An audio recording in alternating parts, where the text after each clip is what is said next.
I'm running for office, which is an indicator that I personally have enjoyed the experience. I think it's intellectually challenging. I think there's a range of issues that are important and significant that we get engaged in. I enjoy the building a context around decisions that are made. I enjoy especially the public participation and the ability to interact with citizens at every meeting that we're engaged in, and then the informal ability to run into people who've had felt the consequences of some of your decisions and interactions with them. So as a personal experience, I found it engaging. I think I bring something unique to the council, my background in economics and planning, my love of numbers. I think there's a number of places where I have been able to contribute significantly to council discussions. And I think there are issues, important issues that we're dealing with where my particular set of skills might be helpful and useful. And how about the council in general? How would you assess its work? It's striking. The first 2 years was different than the last 2 years, and it's just the infusion of new personalities into the council. I think it's refreshing to have a change and constant ability to change. There's been some discussion over whether 5-member council, 7-member council, 9-member council. And I like the larger council because it does bring different perspectives on each issue we deal with. I have been in a minority position on some issues, but I find that as long as there is public discussion, open discussion, that once the decision is made, I am happy to move on with what the council decides, that the process becomes important in there. How would you characterize the council from the first 2 years that you were serving versus these final 2? I think the context has changed so dramatically, it's hard to say what that original council would have done. Obviously, during the Great Recession from 2008 to 2011, we were not pushed a lot on large projects in town. So the focus was a little different. I think the last year and a half or so, we've had some big projects coming into town. So the councils are different, the personalities are different, but I think just as important as the context has changed. Are there any issues where you look back and say, on this issue, on this debate, I made a difference, that I had a real impact on this particular outcome? One of the things I have been very interested in is how the process works, how decisions are made, the influence of council as a whole, individual council members on it. And I think there are some things I've had a significant impact on. I think the budget discussions, I think the pensions and benefits issues, I think on the housing mandate issue, on ABAG, I think in land use and the process of council work on that, I've had some influence.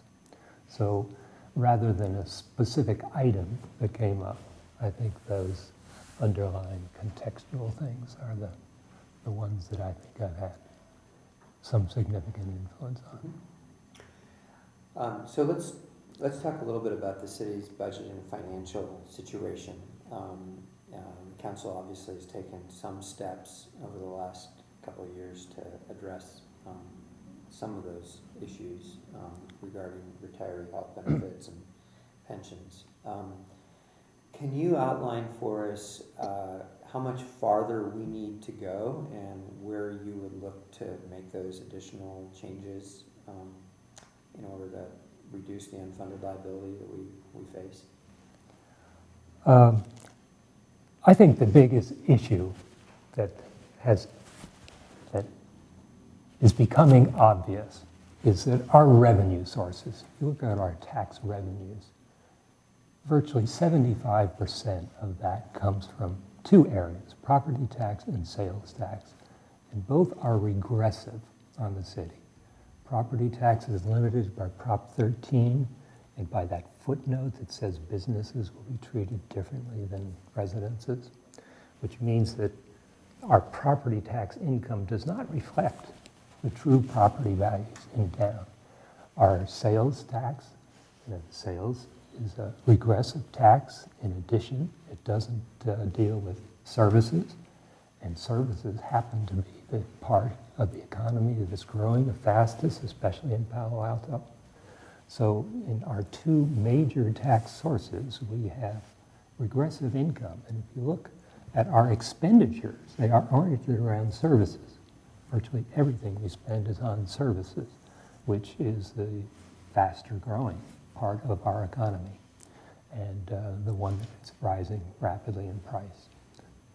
Benefits and pensions clearly have been growing about twice as fast as our base revenue sources.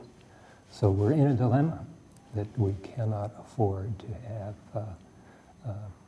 benefits and pensions taking an increasing share of our revenue sources, and especially the unfunded part, which means we owe for past rather than even the current.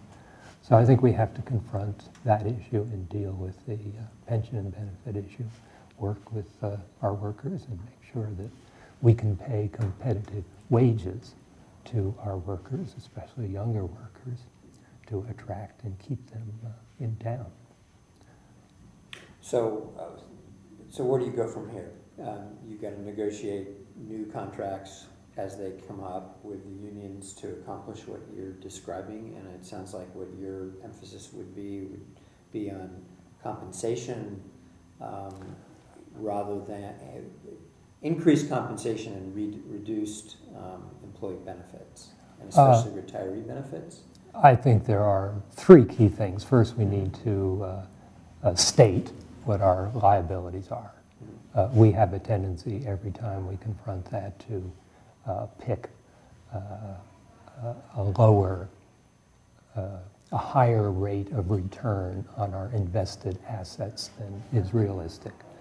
And both the state and CalPERS has recommended getting a more realistic valuation in there, and we have turned that down. Our actuary recommended we turned it down. And I think that understates our liability. And that's dangerous because it encourages poor financial planning.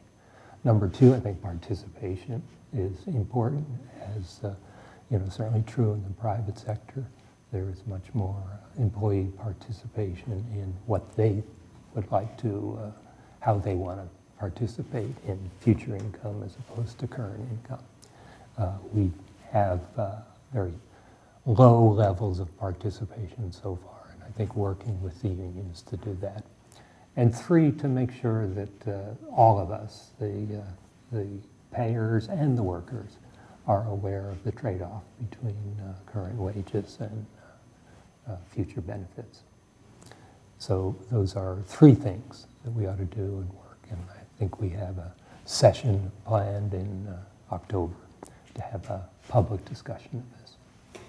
Is the difficulty of negotiating these kind of changes with the unions the greatest challenge as you see it, or is it that there are hundreds of other communities out there that have to essentially be in lockstep with each other in order to avoid the problem of somebody becoming more competitive than somebody else in attracting good employees? I think the governor took an initiative and proposed some reforms and changes. He did not get everything that he suggested, but there are some significant changes in the ground rules of pensions for workers in the state, and I think we should explore the consequences of that, options for us in that. I think we ought to, one of the big issues is risk, financial risk. Right now, the entire risk for our future obligations rest with the city and the city taxpayers. And if we don't pay them now, what we're doing is asking future generations to pay for our workers now.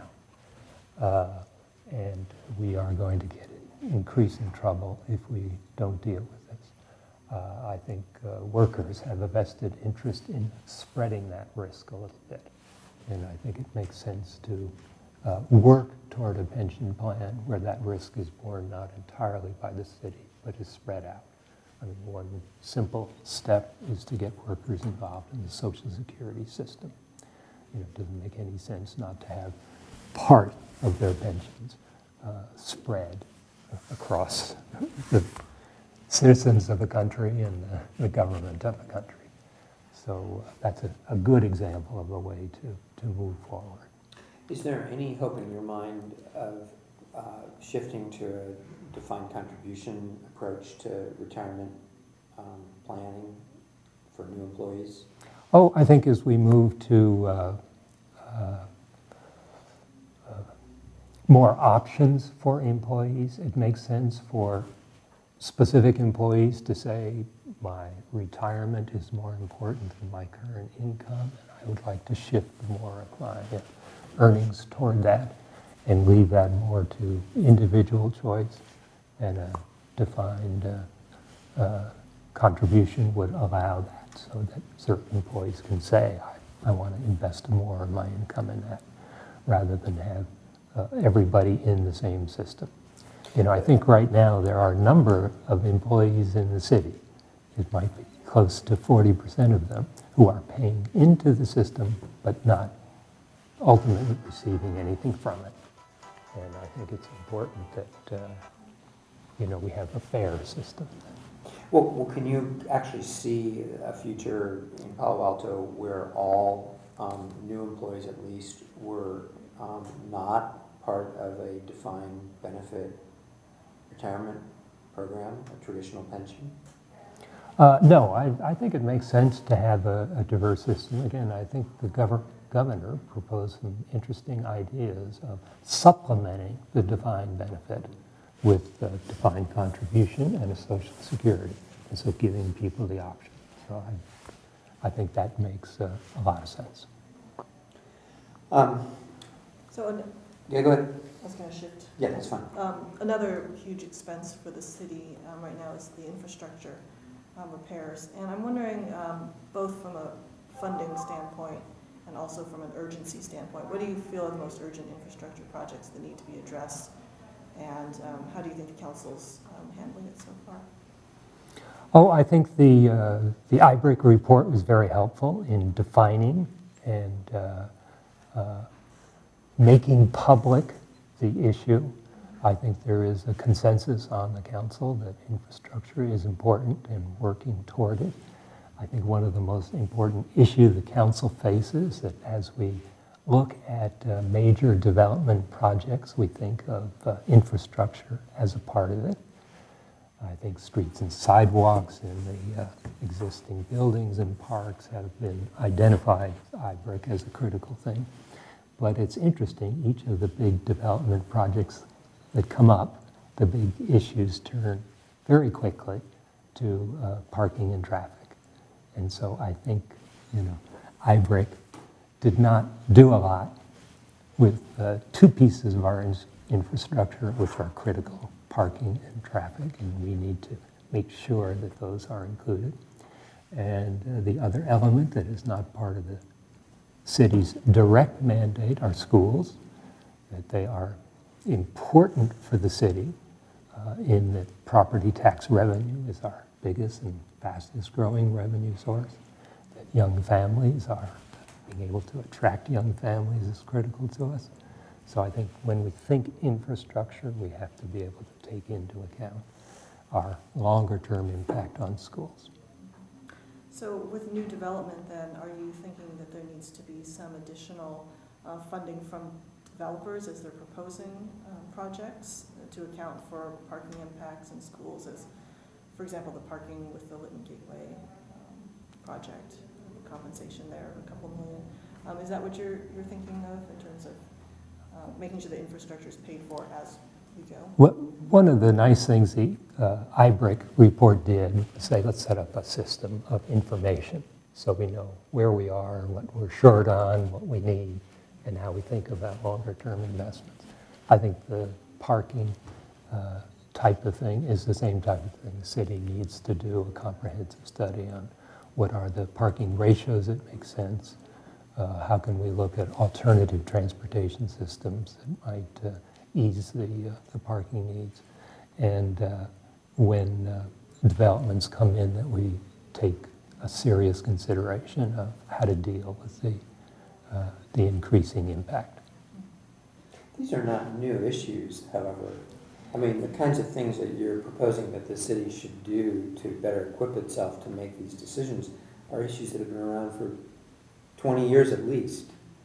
And it's only when big projects arise that have parking and traffic implications that are unusual do we get people talking about the need to do just what you're describing. How do we ensure that this actually, that this gets looked at and that it actually is addressed as opposed to be dealt with on a case-by-case basis, which it seems to be the course that the council is on right now? Yeah, well, I guess a key opportunity was the IBRIC report. Mm-hmm. And it's striking that they did not have chapters on parking and traffic, because here's an opportunity to step back independent of specific applications. I think during the Great Recession from 2008 to 2011, there was not a lot of big development projects in town. And so the issue was set aside, hidden, not so apparent. It's only the last year or so where we've had 4 big projects where all of a sudden they hit on each other. I think the California Avenue is a good example of something where we're dealing with lanes of traffic, but in an isolated case without looking at a California area development plan. And so you could make a specific decision that has long-term consequences without taking into account the fact that all of a sudden we're talking about adding some 400,000 square feet of office space in the area.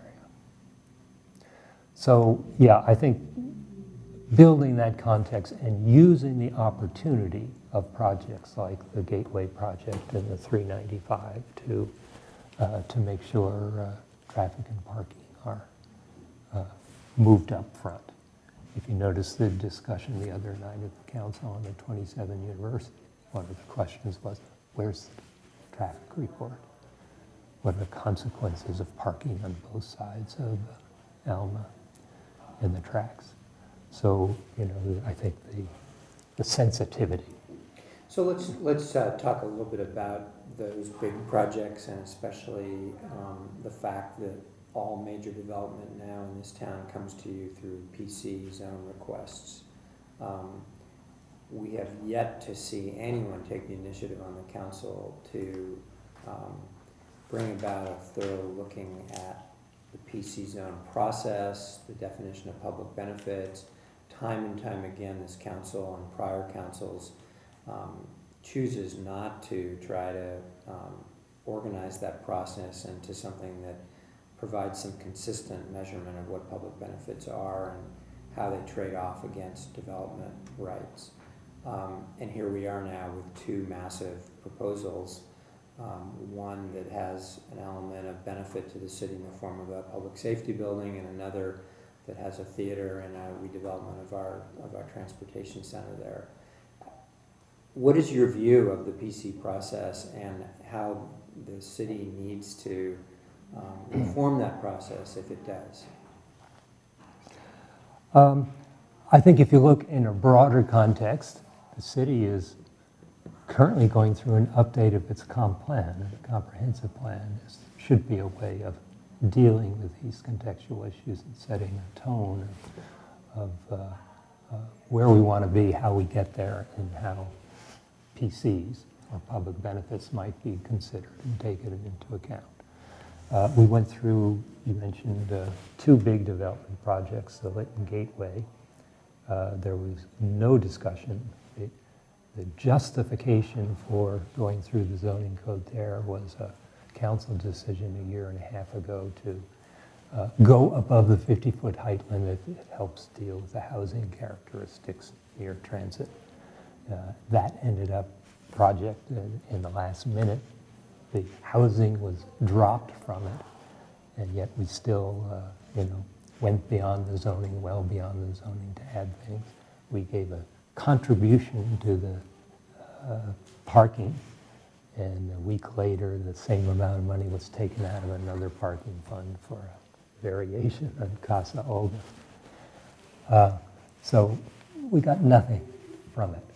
In contrast, I thought the J. Paul thing on California Avenue was a very helpful application in that he came with, I want this, so many square feet of office. I will give you the public safety building shell, and it's worth $28 million.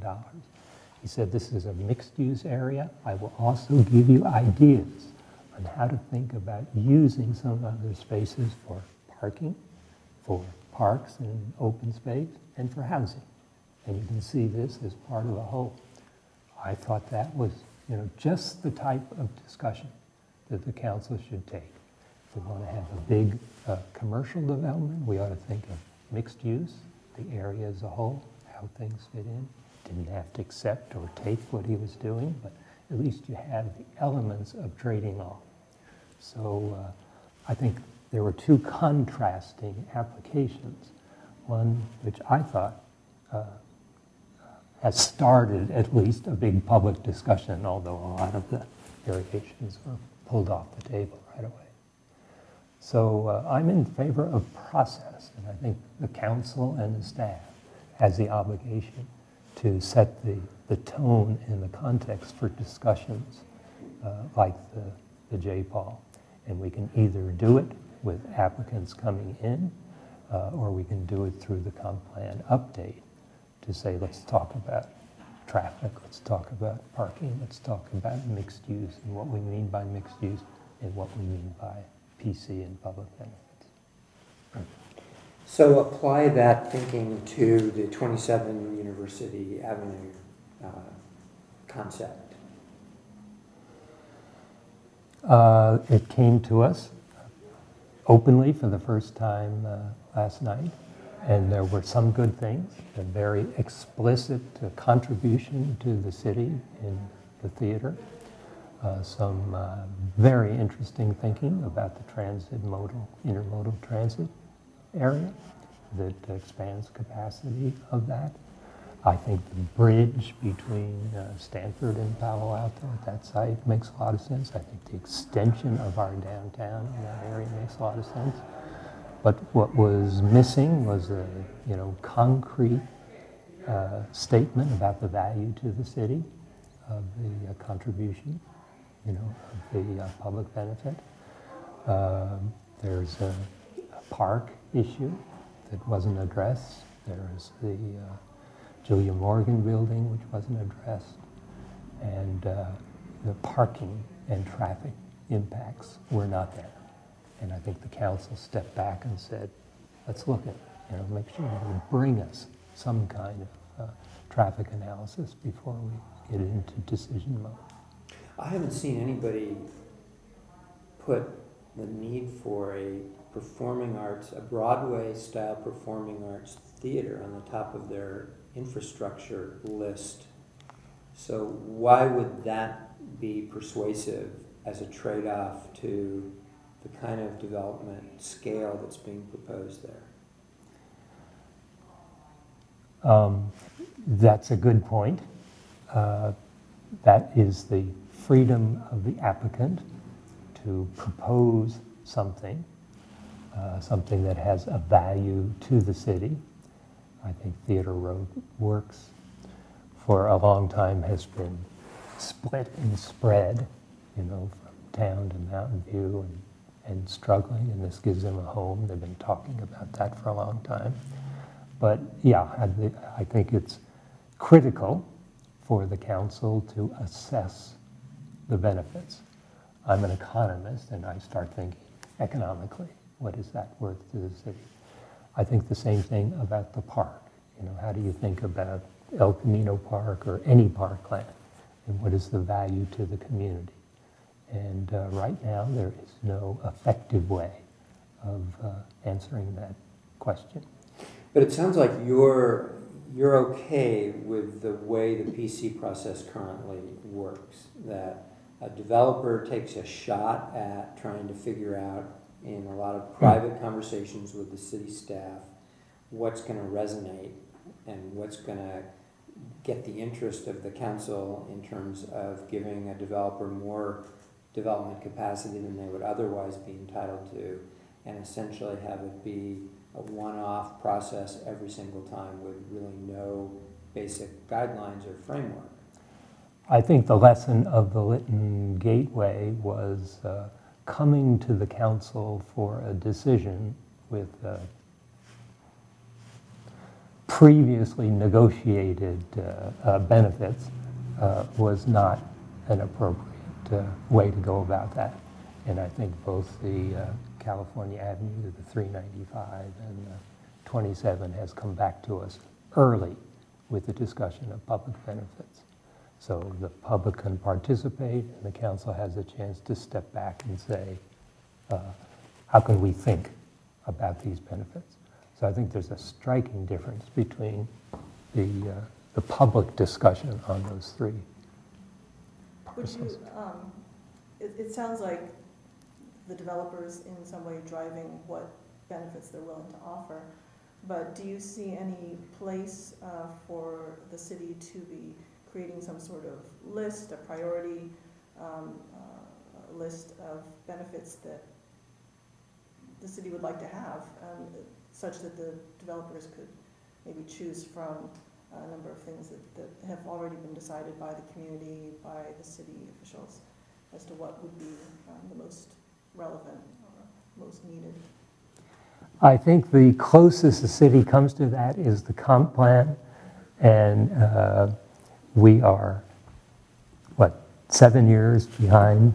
Well, you can find anything you want to go looking for in the comp plan. And there has been no public discussion from the comp plan about items like that. So I think the city council is probably too unwieldy to say, here's our list of the future and we want these 10 things in the city. But on the other hand, I think it is important that we identify priorities. And I think the priorities that come out is our infrastructure. And I would like to see, traffic and parking being a part of our thinking about the infrastructure. I think schools should be an important element, and I think the Coverly discussions, which between the school board and the city council, are extremely important in terms of defining how we can be mutually supportive in the future.